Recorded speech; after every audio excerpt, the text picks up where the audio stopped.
अंग्रेजी में एक कहावत है, if you want to defeat your enemy sing his song. मतलब ये कि अगर दुश्मन को हराना है तो उसी की धुन में गाओ। यूरोप में अपने सबसे बड़े दुश्मन से निपटने के लिए रूस यही कर रहा है। मॉस्को की तरफ से एक बार फिर ब्रिटेन को न्यूक्लियर अटैक की धमकी दी गई है। प्रेसिडेंट पुतिन के पूर्व सलाहकार सर्गेई मार्कोव ने नाम लेकर सीधे सीधे लंदन को निशाना बनाने की बात कही। सवाल यह है कि ब्रिटेन से रूस की रंजिश क्या है? क्या वाकई रूस ब्रिटेन पर एटमी हमला कर सकता है? और क्या ब्रिटेन को एटमी हमले से बचने के लिए सिर्फ 4 मिनट का वक्त मिलेगा? ब्रिटेन की 4 मिनट वार्निंग का विश्लेषण करती ये सुपर एक्सक्लूसिव रिपोर्ट आप भी देखिए। 4 मिनट, महज 4 मिनट, इतना ही वक्त होगा ब्रिटेन के पास न्यूक्लियर तबाही से बचने के लिए।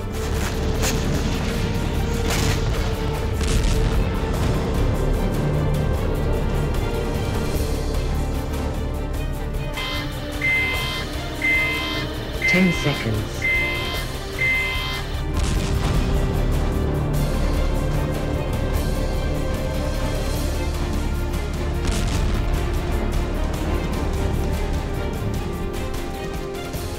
ये यूं ही बात नहीं है, इत्तेफाक भी नहीं, प्रमाण साक्षात है। और जो हालात हैं वो बता रहे हैं कि ब्रिटेन को प्रेसिडेंट पुतिन के प्रहार से बचने के लिए 4 मिनट ही मिलेंगे।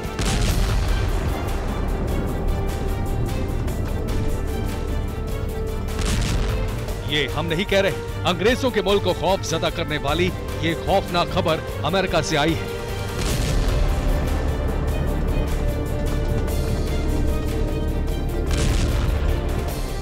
अमेरिकी सोशल मीडिया पर शेयर हो रहे एक वीडियो में कहा जा रहा है कि परमाणु तबाही से बचने की तैयारी करने के लिए ब्रिटेन के पास सिर्फ 4 मिनट का वक्त होगा। इतना ही नहीं, सोशल मीडिया में बाकायदा ब्रिटेन का 4 मिनट वार्निंग सिस्टम भी शेयर किया जा रहा है। Attention. Attention. The UK is currently under attack from nuclear weapons. You have approximately 4 minutes to find shelter. 4 minute warning system क्या होता है, पहले ये समझते हैं। 15 seconds. 4 मिनट वार्निंग ब्रिटेन का पब्लिक अलर्ट सिस्टम था। 1953 से 1992 तक रूस से कोल्ड वॉर के दौरान एक्टिव था, जिसका मकसद ब्रिटेन के लोगों को एटमी हमले की सूरत में अलर्ट करना था। 10 seconds. यानी एटम बम गिरेगा, कौन बचेगा, कौन जिएगा, सिर्फ 4 मिनट में फैसला होगा।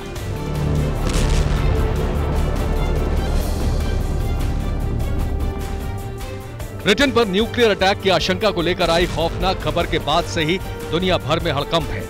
लेकिन सवाल तो है कि आखिर ब्रिटेन पर कौन और क्यों न्यूक्लियर अटैक कर सकता है?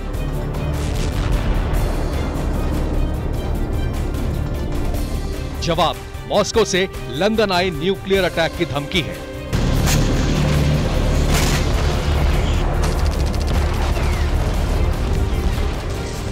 ये आवाज सर्गेई मार्कोव की थी, जो प्रेसिडेंट पुतिन के पूर्व सलाहकार हैं। 24 घंटे के दौरान मॉस्को से आई ये दूसरी सबसे बड़ी एटमी धमकी है। सर्गेई मार्कोव ने साफ साफ कहा कि रूस का पहला टारगेट यूक्रेन नहीं बल्कि ग्रेट ब्रिटेन है।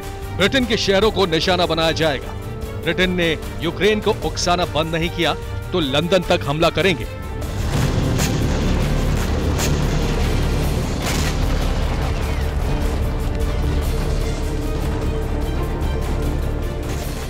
रूस और यूक्रेन की जंग के 7 महीने के दौरान मॉस्को से सबसे ज्यादा एटमी धमकियां ब्रिटेन के लिए ही आई हैं।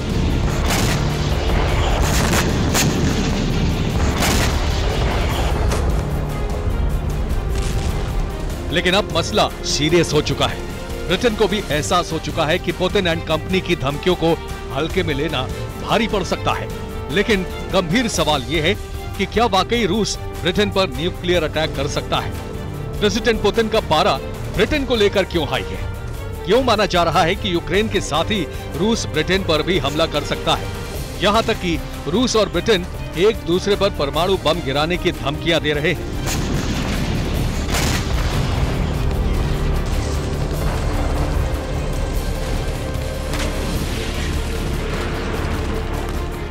पिछले 7 महीने के दौरान लगभग 17 बार पुतिन की तरफ से ब्रिटेन को एटमी धमकी दी जा चुकी है। सिर्फ पुतिन ही नहीं, उनका अदना सा शागिर्द भी ये धमकी बार बार ब्रिटेन को देते हैं। रूस और ब्रिटेन के बीच क्या अदावत है, उसकी बड़ी वजह क्या है, वो आपको बताएंगे, लेकिन पहले मॉस्को का हाल जान लेते हैं।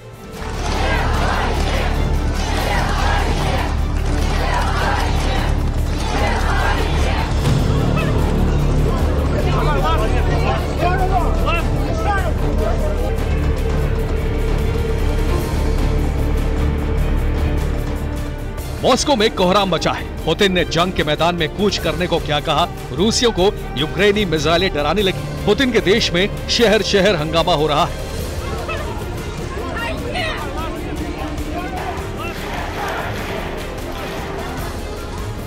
38 से ज्यादा शहरों में लोग सड़कों पर हैं, नारे लगा रहे हैं कि युद्ध बंद करो।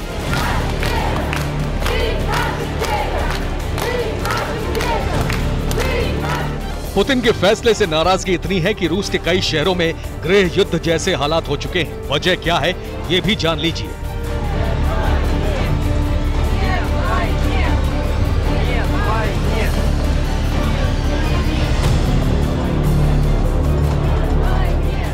हुआ यूं कि पुतिन ने यूक्रेन में 3 लाख सैनिक तैनात करने का फरमान सुनाया। खास बात यह है कि दूसरे विश्व युद्ध के बाद से किसी दूसरे देश में रूसी सैनिकों की ये सबसे बड़ी तैनाती है। इसमें आम लोगों को सेना से जोड़ने को कहा गया है।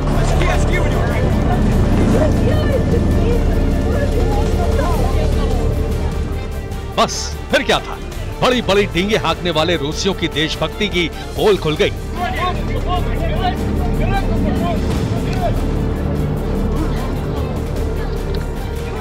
फौज में जबरन भर्ती कराने के डर से हजारों लोगों ने पड़ोस के देशों का रुख कर लिया।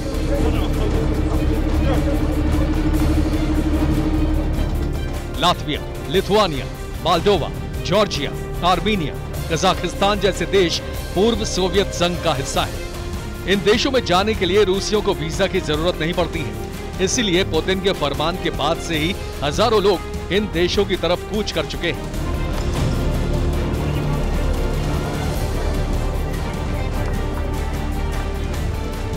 हालात ये है कि रूस के पड़ोसी देशों के बॉर्डर पर गाड़ियों की लाइनें लगी हैं। कई जगह तो कई किलोमीटर लंबा जाम है।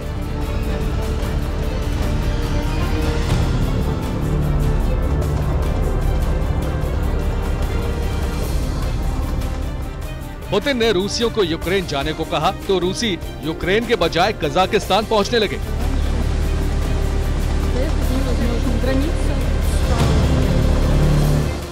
और जो बचे वो सड़कों पर उतर चुके हैं।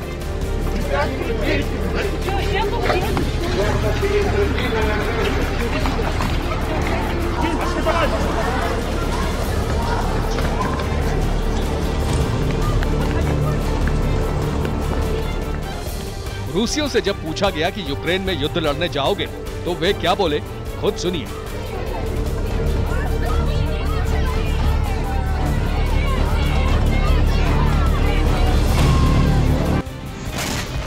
सात महीने से यूक्रेन में बारूद बरसाने वाले रूसी पुतिन के फरमान के बाद से ही शांति दूत बन चुके हैं। इसे जान का खौफ कहें या यूक्रेन युद्ध के बारूदी मंजर का डर। कई रूसियों ने तो पड़ोस के देशों में डेरा जमा लिया है, लेकिन सभी ऐसे नहीं हैं। पुतिन के लिए जान की बाजी लगाने वाले भी बहुत हैं।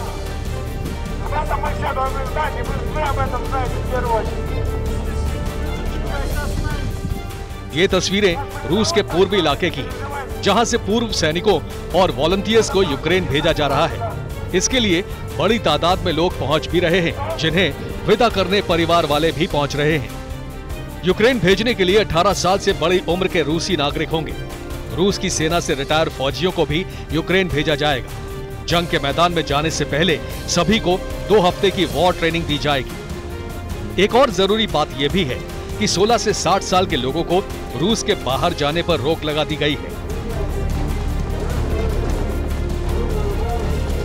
रूसी संसद में कानून भी बना दिया गया है कि कोई भी जंग में शामिल होने से इनकार नहीं करेगा। यही वजह है कि सेंट पीटर्सबर्ग से लेकर साइबेरिया तक कोहराम मचा हुआ है।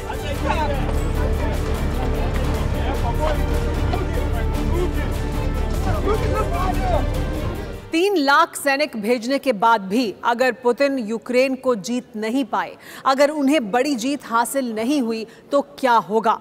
लगातार सैनिकों की कुर्बानी देने के बाद भी अगर जीत पुतिन से दूर रहती है तो पुतिन क्या करेंगे, ये बड़ा सवाल है।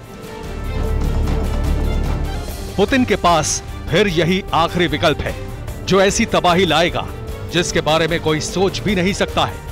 चंद घंटे पहले रूसियों को संबोधित करते हुए पुतिन इसका इशारा दे भी चुके हैं। तमतमाया चेहरा, तनी हुई भ्रुकुटी और आक्रोश की आग में लिपटे अल्फाज।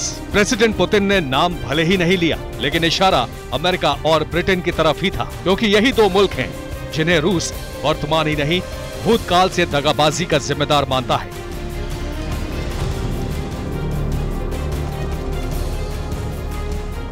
रूस और ब्रिटेन का झगड़ा आज से नहीं, सेकेंड वर्ल्ड वॉर के दौर से चला आ रहा है। सेकेंड वर्ल्ड वॉर के दौरान जर्मनी पर रूस भारी पड़ चुका था, जिसके बाद अमेरिका और ब्रिटेन की अगुवाई में हिटलर ने सोवियत संघ से लिखित शांति समझौता कर लिया। शांति समझौता होने के बाद सोवियत संघ बेफिक्र हो गया, लेकिन 1941 में जर्मनी ने अचानक रूस पर हमला कर दिया।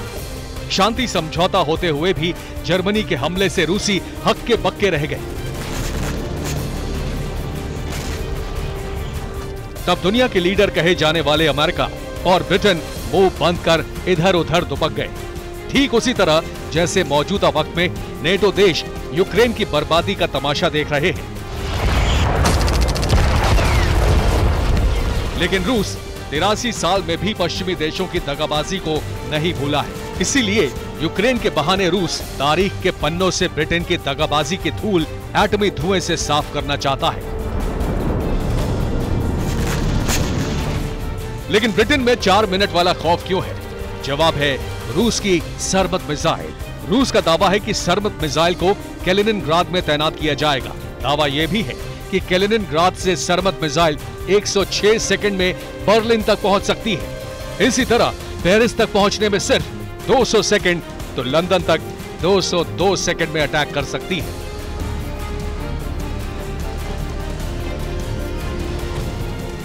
यानी रूस 4 मिनट के भीतर यूरोप के कई शहरों को निशाना बना सकता है। लेकिन पुतिन ऐसा फैसला शायद ही करे, क्योंकि किसी भी देश पर हमला करना इतना आसान नहीं है। न्यूक्लियर अटैक की धमकी देना आसान है, एटमी हमला करना बहुत मुश्किल है। 21वीं सदी में शायद ही कोई देश मानवता पर सबसे बड़ी त्रासदी का गुनहगार बनना चाहेगा।